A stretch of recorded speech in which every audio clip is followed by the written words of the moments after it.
Vos applaudissements pour Jean-Marc Defour, Fayol Chaudronnerie. Je vais lui demander de venir me rejoindre sur scène. Voilà, vous avez un deuxième escalier proche de vous, mais vous préférez celui-ci qui est plus confortable, je vous comprends.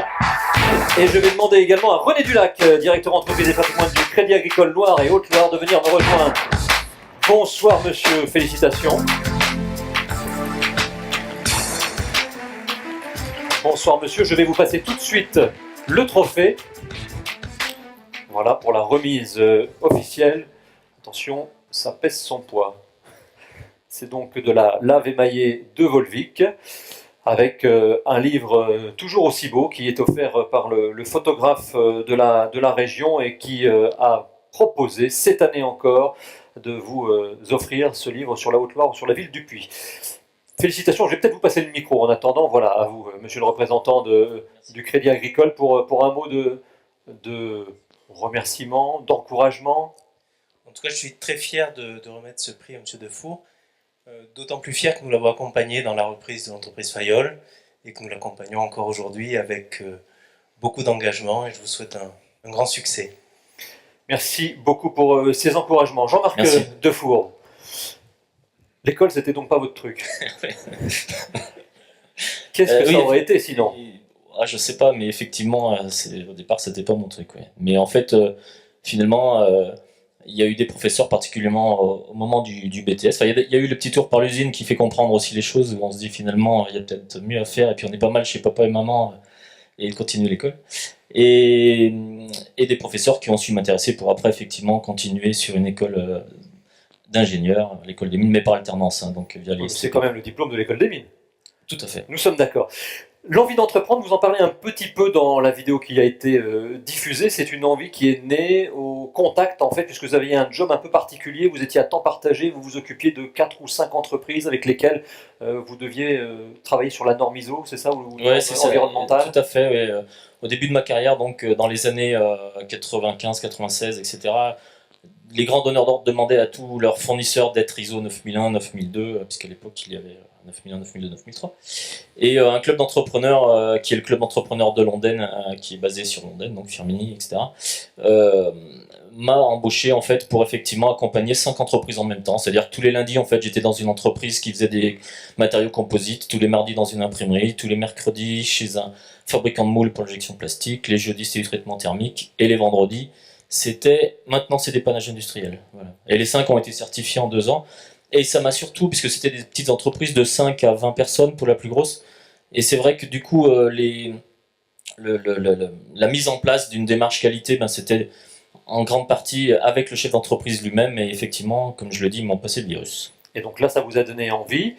Vous avez fait combien de reprises? Parce que je crois que ce n'est pas la première. C'est effectivement la 3e reprise. Alors j'en profite justement pour remercier le Crédit Agricole, parce que j'avais pas l'âme d'un créateur d'entreprise. Donc j'ai cherché l'entreprise à reprendre.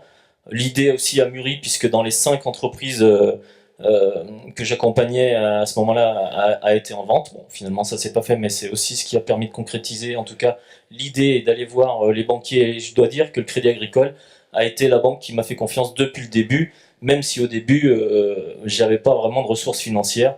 Ils m'ont fait confiance et je les en remercie encore aujourd'hui. Un mot sur la façon de reprendre. Je ne sais pas s'il y a une recette, s'il y a un secret, quelque chose de spécial, puisque vous en êtes à la 3e. Quelles sont les recettes d'une bonne reprise, d'une reprise réussie? Alors, je crois que le premier point, c'est déjà de bien étudier le dossier, de ne pas hésiter à s'entourer de conseils juridiques, comptables, sociaux, etc., pour analyser correctement l'entreprise et de se projeter, de faire ce qu'on appelle un business plan. C'est important parce que quand on reprend, savoir où on veut aller, qu'est-ce qu'on veut faire, c'est très important. Alors moi, ma particularité, parce qu'il y a différents types de repreneurs, je dirais, il y a les repreneurs qui reprennent des entreprises en difficulté. Moi, je suis dans l'autre partie. Je reprends, jusqu'à présent, j'ai repris des entreprises qui fonctionnaient bien. Fayol est une entreprise qui fonctionne très bien. Je l'ai repris dans cet état-là et j'espère bien continuer. Pour l'instant, ça fonctionne bien. Et du coup, ce que je veux dire par là, c'est que moi, dans la question que vous venez de me poser, je pense qu'il y a un point, c'est l'humilité. C'est-à-dire que, vu que c'est une entreprise qui fonctionne déjà très bien, j'arrive pas en voulant tout casser. Déjà j'observe, il faut compter quasiment 1 an. J'en profite d'ailleurs pour remercier, parce qu'il y a des gens de l'équipe Fayol qui sont là, Et je les en remercie parce que j'ai besoin d'eux. Ils ont peut-être un peu besoin de moi quand même, mais ce que je veux dire par là, c'est qu'ils me font confiance. C'est vraiment une question de confiance. Et moi, un des conseils, c'est effectivement, quand on reprend une entreprise qui fonctionne bien, c'est déjà de bien observer. Si elle fonctionne bien, c'est qu'il y a déjà des choses très bien, il ne faut pas tout casser. Et donc apprendre à travailler avec les gens qui sont déjà en place, qui sont déjà de qualité, qui font des bonnes choses, quoi. Et donc, si on a bien compris, vous avez un portefeuille particulièrement diversifié. Donc, si un client est un petit peu moins bien, ça n'est pas trop grave puisque vous ne faites que 5 ou 6% avec lui, au maximum. Oui, c'est C'est vrai, toujours c'est vrai, gênant, c'est mais vrai, voilà, non, mais c'est c'est moins- vrai, c'est c'est vrai que confortable. c'est vrai que c'est la chance qu'on a. D'ailleurs, cette chance s'est révélée importante puisque lors de la reprise, un de mes clients a investi dans un laser chez lui en interne, ce qui nous a enlevé une grosse part. Le plus gros client du coup est parti. Et finalement, on a fini l'année en progression. Donc, ce qui prouve que, parce qu'effectivement, il représentait un chiffre assez peu important, puisque, comme vous venez de le dire, hein, c'est très bien. Et en plus, comme le disait Madame la Présidente tout à l'heure, c'est qu'il il y a des secteurs plus en difficulté à des moments donnés. C'est vrai qu'en ce moment, le TP souffre beaucoup, enfin, je ne vais pas répéter ce qui a été dit, mais du coup, il y a d'autres secteurs qui fonctionnent un peu mieux. Donc, d'être effectivement sur beaucoup de secteurs en même temps, bah, ça permet de lisser un peu tout ça. Encore 2 questions sur vos investissements, parce que je crois que vous allez avoir besoin de monsieur, à moins que ce soit déjà fait. Vous allez avoir besoin d'un chèque un peu important, enfin Oui, alors, d'un virement un peu important. alors, effectivement, on est sur un investissement d'une nouvelle machine, toujours dans les technologies. Vous avez eu un bon taux ou nouvelles pas? technologies. Alors, c'est pas encore signé. C'est pas encore signé. Et je vais le citer quand même parce que j'ai quand même un autre partenaire banquier qui est la Banque Populaire du Massif Central. Vous allez fâcher votre Je peux m'en invité. excuser. Mais donc voilà, mais en tout cas, voilà, rien n'est signé, mais je sais que là, j'ai une grande confiance en le Crédit Agricole. Rien n'est Ils signé. me font toujours. Rien n'est signé. Demain matin, il y a un conseiller du Crédit Agricole devant la porte de l'entreprise.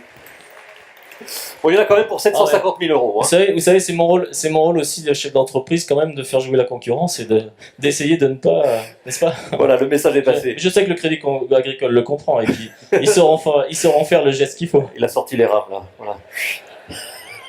Dernière question, puisque tout à l'heure, Jocelyne Duplat nous a montré cette vidéo très pédagogique et aussi ludique sur à quoi sert la CCI en 2 mots. J'espère d'ailleurs que si je vous pose la question, vous allez me répondre favorablement. À quoi a servi la CCI dans ce que l'on vient de présenter là? Alors, pour moi, la CCI, depuis le départ, puisqu'on parlait de 3e reprise, depuis la première, en fait, pour moi, c'est vraiment une porte d'entrée, enfin un point d'entrée. C'est-à-dire qu'aujourd'hui, ici, il y a quelques politiques ici, ce qui est compliqué dans le paysage français, c'est que tous les organismes, etc., on ne sait plus vers qui se tourner. C'est un vrai millefeuille, on ne sait plus vers qui se tourner. Et la CCI, pour moi, ça a vraiment ce bienfait-là, c'est que les gens qui sont à la CCI savent nous orienter vers qui aller en fonction du projet, etc. Et c'est vraiment un point super important.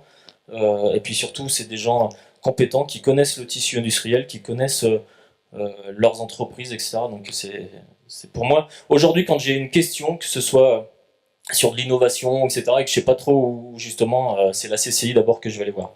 Merci beaucoup, félicitations donc à Jean-Marc Defour, Fayol Chaudronnerie. Je vais vous demander de vous mettre au centre, voilà, et avec évidemment Monsieur René Dulac pour la photo officielle du trophée en lave émaillé de Volvic.